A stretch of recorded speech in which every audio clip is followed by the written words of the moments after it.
Hello, my dear friends and my dear listeners. I am welcoming you all in my channel Knowledge to Educate. तो चलिए आज एक नया topic start करेंगे। अच्छे से पढ़ेंगे, बस आपको ध्यान से सुनते चलना है और ये टॉपिक आज आपकी हो जाएगी। तो आज का जो हमारा टॉपिक है वो है जॉइंडिस।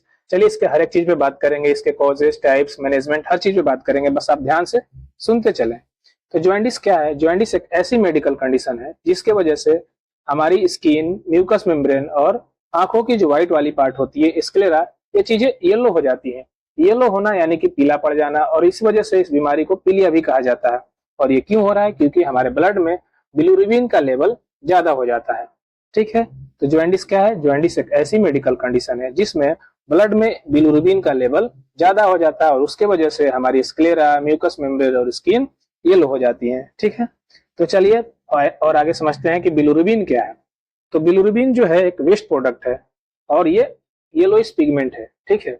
येलोइश पिगमेंट यानी कि येलो कलर का ये एजेंट है, जो डाई आप समझ सकते हैं एक तरीके से, जो कि येलो कलर प्रोवाइड कराता है। ठीक है। और ये क्या है? वेस्ट प्रोडक्ट है। और ये वेस्ट प्रोडक्ट कैसे बनता है? जो हमारी आरबीसीज होती हैं ब्लड में, आरबीसीज क्या होती हैं कि 120 दिन के बाद डिस्ट्रॉय हो जाती हैं।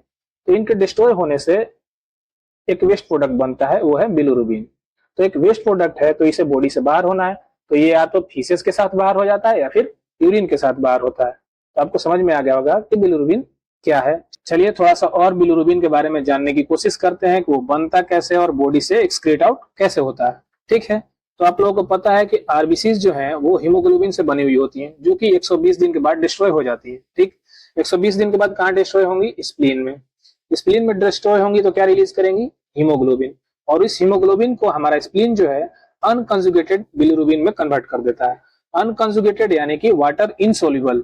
वाटर सोल्यूबल उससे जब तक नहीं होगा तब तक वो बॉडी से बाहर नहीं जा पाता है। ठीक है। उसे वाटर सोल्यूबल बनाने के लिए उसे लीवर में ट्रांसपोर्ट किया जाता है। किसको? अनकंजुगेटेड बिलिरुबिन को। और लीवर में जाएगा, लीवर उसे प्रोसेस करके क्या करता है? कंजुगेटेड बिलिरुबिन में कन्वर्ट कर देता है। कंजुगेटेड यानी कि वाटर सोल्यूबल। वाटर सोल्यूबल हो गया तो बॉडी से इजिली आउट हो जाएगा। ठीक है।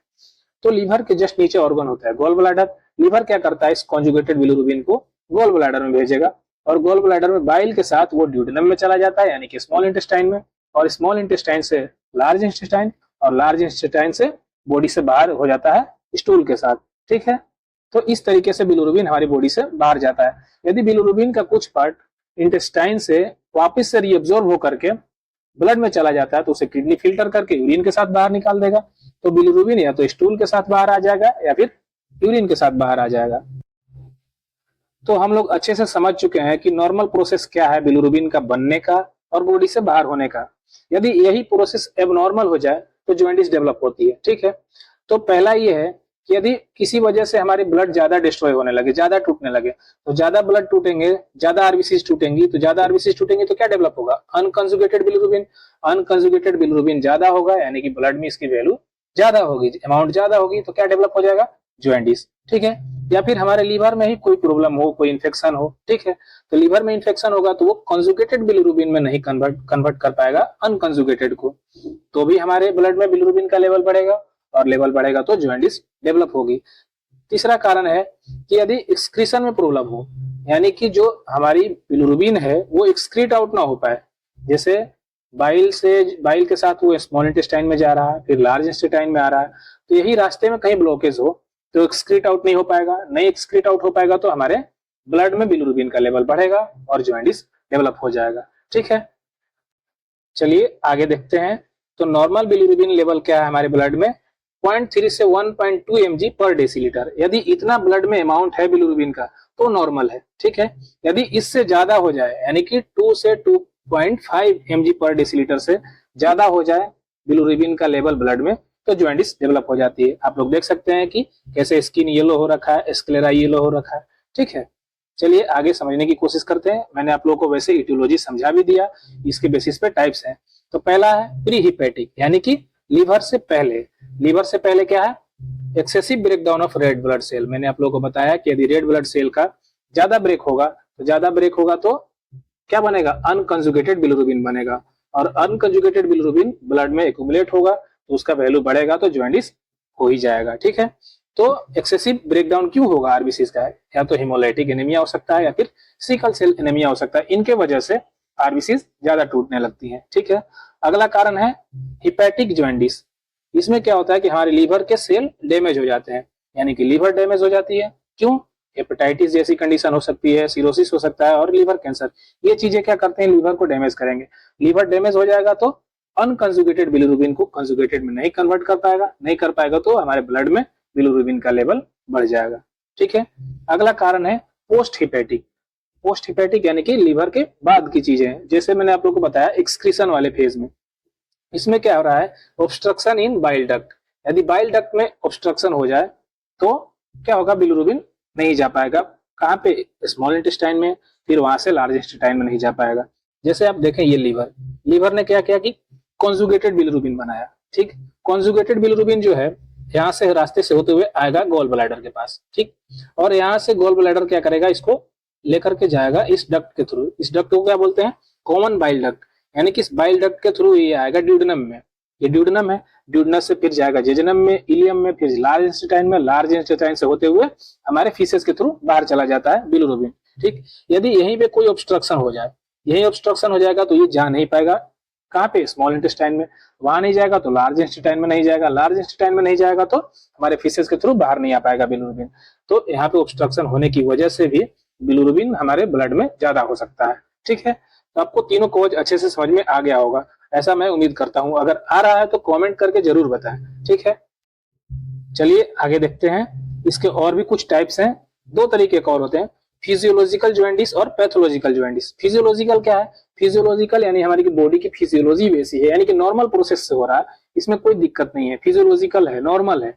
फिजियोलॉजिकल जॉइंटिस में क्या होता है कि 2 से 3 दिन के बाद ही आपको दिखने को मिल जाएगा कि बच्चा को जॉइंटिस डेवलप हो गया है। ठीक है, बच्चा जैसे ही जन्म लिया उसके 2 से 3 दिन के बाद आपको जॉइंटिस देखने को मिल जाएगा, और वो जॉइंटिस चौथे 5वें दिन पीक पे होता है। ठीक है, और 1 से 2 वीक के बाद अपने आप ठीक हो जाता है। क्यों? क्योंकि बच्चा जब जन्म लेता है तो कुछ बच्चों का क्या होता है कि लीवर उतने मैच्योर नहीं हो पाते हैं कि वो बिलिरुबिन को कन्वर्ट कर पाए, प्रोसेस कर पाए।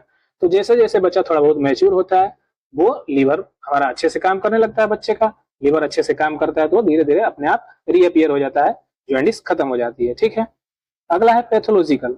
पैथोलॉजिकल जॉइंटिस जो है वो बच्चा के जन्म के 24 घंटे के अंदर ही देखने को मिल जाएगा, यानी कि बच्चे का लीवर पहले से ही डैमेज है। ठीक है, तो बच्चा जैसे ही बाहर आएगा तो अच्छे से उसका लीवर काम नहीं कर पाएगा, लीवर काम नहीं करेगा तो जॉइंटिस देखने को मिल जाएगा। ठीक है, आगे देखते हैं इसके क्लिनिकल मैनिफेस्टेशन। क्लिनिकल मैनिफेस्टेशन यानी कि साइन एंड सिम्टम। ये तो आपको ऐसे ही समझ में आ रहा होगा कि जो स्किन है, म्यूकस मेम्ब्रेन है, स्क्लेरा है, ये सारे कैसे हो जाएंगे, येलो हो जाएंगे। यूरिन जो होगी वो डार्क कलर की हो जाएगी। क्यों? क्योंकि ब्लड में बिलिरुबिन का लेवल ज्यादा हो गया है, तो ज्यादा फिल्टर करेगा किडनी, ज्यादा फिल्टर करेगा तो डार्क कलर का आएगा, कोला कलर का आएगा। ठीक, स्टूल जो हो बेल कलर का होगा या फिर मिट्टी का कलर का होगा, क्ले कलर का होगा। क्यों? क्योंकि ज्यादा मात्रा में बिलिरुबिन ब्लड में एक्यूमुलेट हो रखा है, ऑब्स्ट्रक्शन हो रखा है बिलियरी ट्रैक्ट में, तो वो इंटेस्टाइन में नहीं आ पा रहा, लार्ज इंटेस्टाइन में नहीं आ पा रहा है, तो बिलिरुबिन स्टूल में नहीं आएगा, नहीं आएगा तो क्ले कलर का होगा। ठीक है, और बाइल सॉल्ट्स ज्यादा हो जाते हैं, इसलिए इचिंग भी होने लगती है। स्किन में बाइल सॉल्ट्स एक्यूमुलेट हो जाते हैं तो इचिंग होती है। पेटिक और एब्डोमिनल पेन भी किसी किसी केसेस में हो जाती है। ठीक है, अगला है डायग्नोस्टिक इवेल्युएशन। तो डायग्नोस्टिक इवेल्युएशन में क्या करेंगे कि हिस्ट्री कलेक्शन करते हैं। हिस्ट्री कलेक्शन और फिजिकल एग्जामिनेशन से ही मैक्सिमम पता लग जाता है जॉइंटिस का। ठीक है, फिर भी नहीं पता चला तो सीबीसी या फिर लीवर फंक्शन टेस्ट, यदि लीवर में कोई डैमेज है तो लीवर फंक्शन टेस्ट से पता चल जाता है, या फिर अल्ट्रासोनोग्राफी कर सकते हैं। अल्ट्रासोनोग्राफी में हम गॉल ब्लैडर को, स्प्लीन को, हर चीज को अच्छे से देख सकते हैं। यदि वहां भी अच्छे से नहीं देखा तो सीटी स्कैन कराई जाती है, सीटी स्कैन में और अच्छी इमेज आती है। तो यदि कोई ट्यूमर हो जो कि बिलियरी ट्रैक्ट को ब्लॉक कर रहा होगा, रास्ता को ऑब्स्ट्रक्ट कर रहा होगा, तो पता चल जाता है। ठीक है, या फिर एमआरसीपी भी कराई जा सकती है और ईआरसीपी भी कराई जा सकती है। तो ये रहे डायग्नोस्टिक इवेल्युएशन। आगे देखते हैं इसका मैनेजमेंट क्या है, कैसे जॉइंटिस को ठीक किया जा सकता है। तो पहला तो जो कॉज है उसे ठीक कर दो तो ठीक हो सकता है।